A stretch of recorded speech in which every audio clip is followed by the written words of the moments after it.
tudo bem com você? Se você recebeu esse vídeo é porque possivelmente você está procurando ajuda para resolver um problema que afeta a grande maioria das pessoas no mundo. É a dor. Esse vídeo é uma explicação de como a dor funciona no nosso cérebro, de como a dor funciona no nosso corpo. E para tentar entender que aquele bico de papagaio, aquele desgaste que nós temos em algumas articulações do nosso corpo, nem sempre é uma fonte de dor. Aproveite o estudo e nos vemos em breve. Everyone agrees that pain is a universal human experience. We now know that pain is 100% of the time produced by the brain. This includes all pain, no matter how it feels, sharp, dull, strong or mild, and no matter how long you've had it. You might have had it for a few weeks or months. This is called acute pain, and it's common with tissue damage, say from a back injury or ankle sprain. And generally, you'll be encouraged to stay active and gradually get back to doing all your normal things, including work. Or you might have had it for 3 months or more, and this pain is generally called persistent or chronic, because in this type of pain, tissue damage is not the main issue. What's less clear, though, is when you're told you have chronic pain, is knowing what's best to do about it. Well, in Australia, chronic pain is a really big problem. In fact, 1 in 5 people have it.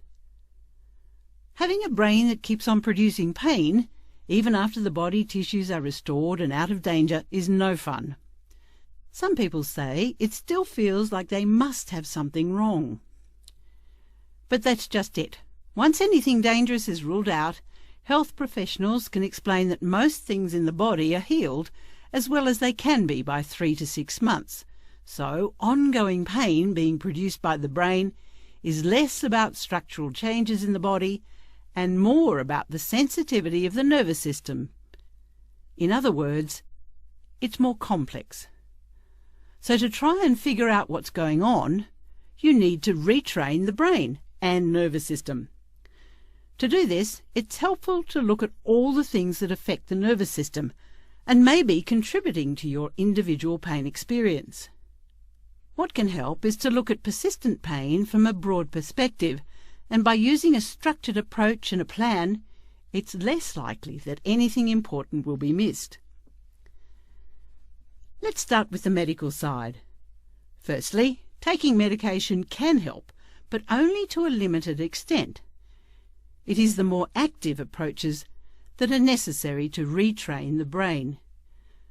So using medications to get going is okay, and then mostly they can be tapered and ceased.